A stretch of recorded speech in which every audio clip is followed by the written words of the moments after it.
he's mostly tucking his hind end in. Stand, good. Cushion. Yes, good. Stand. So he's moving a little bit when he downs, mostly because he's super excited. Cushion, down. Down, there. Good boy. Ready, stand. So if you're having trouble getting the folding down, just put the food in front of the dog's nose, and you're just gonna aim straight down, kind of towards the floor in between their legs. And then the stand is the opposite. They're just gonna come straight up, just like that. Now for the tuck sit, you can put the treat right in front of their nose, pull up. Yes, good. And if your dog is having difficulty doing that, you can also hold on to their collar and hold the treat up. I don't have a collar on them, but I'm just demonstrating. And the same thing for the kickback stand. So if they're sitting, you could hold the collar and push the nose into the chest and get a stand.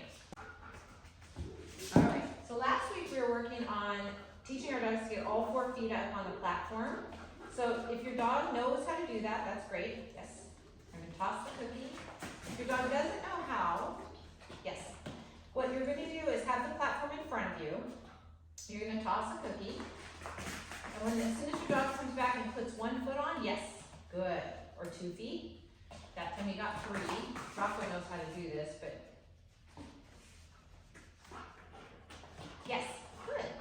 And one thing I want to remind you is with a marker system, so I'm marking when he gets all 4 feet on the platform, I'm marking yes, then I can get my food out and give it to him. I don't want to have food in my hands, because if I have food in my hands, that's always thinking about when he's running back to me. I want him to just see empty hands and focus on getting on the platform. Yes, then I can get the food out and I can reward him right in the center.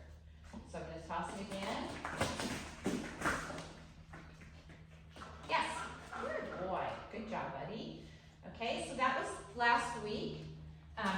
The cookie tosses are very helpful because then your dog can come back like a boomerang with excitement, and you can mark when their feet get on there. If they're new to it, again, start with 1 foot or 2 feet, and then wait till they get a 3rd foot.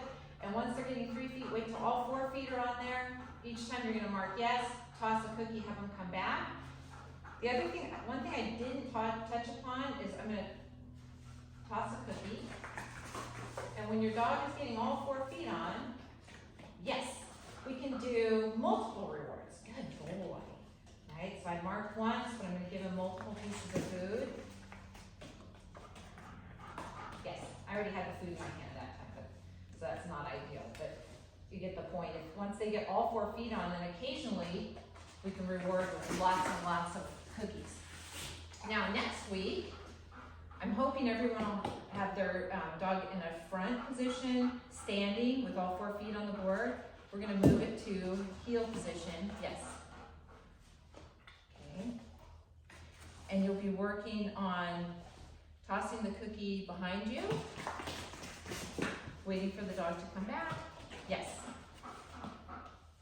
And we'll be getting all 4 feet on the board because they've already practiced that from the front. Yes, stand. So I want him to come back into a stand. If they sit, I just ask them to stand and then reward. I do have my hand in heel position when I have them come back, just so that we're starting to form that picture. Yes, good job, buddy. Good job. So we'll be working on the heel position with the platform next week. A little bit towards him. Okay, there you go. Yes, good. So when you put the platform down, if your dog puts a foot on it, you're gonna mark yes, reward, and then you can toss a cookie for them to leave it and come back. Yes, good. So you're gonna keep working until they put both feet up on the platform. As soon as you toss a cookie, they're gonna come right back on it. Yes, good boy. Now next week, we'll be working on pivots. So if your dog does not know how to pivot on a tub, once their feet are, they're consistently putting feet on the tub, we're gonna start the pivots from the front.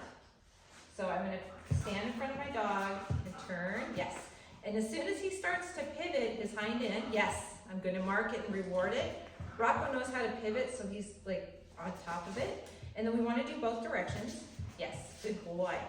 If your dog doesn't know how to do this, it's helpful to put the food in your hand so they can't get it. And then just turn your body around the tub, yes. Yes, good. And that works better than trying to do something like this, right? What we want to do is keep a nice level head, neutral head position, and just start teaching them, yes, good, to move, to isolate that rear end. Yes, good boy. Woo, there we go.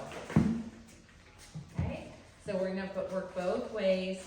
Yes, once your dog, if your dog is new to this, as soon as they take one little step, we're gonna mark and reward. Yes, good. If your dog is more advanced, then we can ask them to go farther around. And then next week, we'll be working on pivoting into heel position. So we'll be going from a front position to heel position. Good boy.